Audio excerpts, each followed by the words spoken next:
Hi friends and goodies, welcome back to Krakesh Showtime. நம்ம சேனலுக்கு மேலே வரவங்க ப்ளீஸ் சப்ஸ்கிரைப் பண்ணுங்கள். பக்கத்தில் இருக்க பெல் ஐக்கன் கிளிக் பண்ணி ஆல் நோட்டிஃபிகேஷன் எனேபிள் பண்ணிடுங்க. இன்றைக்கி நம்ம என்ன பார்க்க போகிறோம்னு பார்த்தீங்கன்னா கிஃப்ட் பாக்ஸஸ் வந்து பார்த்தீங்கன்னா லெஜண்ட் ஃபயர்வொர்க்ஸோட கிஃப்ட் பாக்ஸஸ் பார்க்க போகிறோம். லெஜண்ட் ஃபயர்வொர்க்ஸில் பார்த்தீங்கன்னா உங்களுக்கு 4 விதமான கிஃப்ட் பாக்ஸஸ் இருக்குது. என்னென்னு பார்த்தீங்கன்னா 20 item gift box, 30, 40 and then 50 item gift boxes இருக்குது. இதில் வந்து 40யும் 50யும் பார்த்தீங்கன்னா யூவி பாக்ஸில் போட்டுருக்காங்க.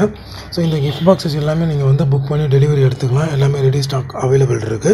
ஃபண்டு கொடுக்குறவங்களும் யூஸ் பண்ணிக்கலாம், கார்பரேட் லெவலில் போகிறவங்களும் யூஸ் பண்ணிக்கலாம். ஃபண்டு கொடுக்குறவங்க பார்த்தீங்கன்னா கொஞ்சம் கிராண்டாக கொடுக்கணும் அப்படின்ற பட்சத்தில் அவங்க வந்து லெஜண்ட் ஃபயர்வொர்க்ஸோட கிஃப்ட் பாக்ஸஸை வந்து சூஸ் பண்ணி கொடுக்கலாம். கார்பரேட் லெவலில் கொடுக்குறவங்க வந்து பார்த்தீங்கன்னா கார்பரேட் லுக் அந்த கிஃப்ட் பாக்ஸஸ்லையும் எல்லாமே இருக்கும். ஸ்பெஷலாக பார்த்தீங்கன்னா ஏற்கனவே சொன்ன மாதிரி 40 ஐட்டமும் 50 ஐட்டமும், ஏன்னா கார்பரேட் லெவலில் போகும்போது பார்த்தீங்கன்னா மேக்ஸிமம் 50 ஐட்டம் அந்த மாதிரி தான் சூஸ் பண்ணுவாங்க. ஸோ 50 ஐட்டம் சூஸ் பண்ணி போகும்போது யூவி பாக்ஸில் கொடுக்கும்போது உங்களுக்கு இன்னும் வந்து அட்ராக்டிவாக இருக்கும். ஸோ கார்பரேட் லெவலுக்கும் இதை யூஸ் பண்ணிக்கலாம். ஸோ ஃபண்டும் யூஸ் பண்ணிக்கலாம், கார்பரேட்டும் யூஸ் பண்ணிக்கலாம். இந்த வீடியோ உங்கள் எல்லாருக்கும் பிடிச்சிருக்கேன். பிடிச்சிருந்தால் லைக் பண்ணுங்கள், ஷேர் பண்ணுங்கள், கமெண்ட் பண்ணுங்கள், மறக்காமல் சப்ஸ்கிரைப் பண்ணுங்கள். Thank you very much. Thanks for வாட்சிங். Bye for now.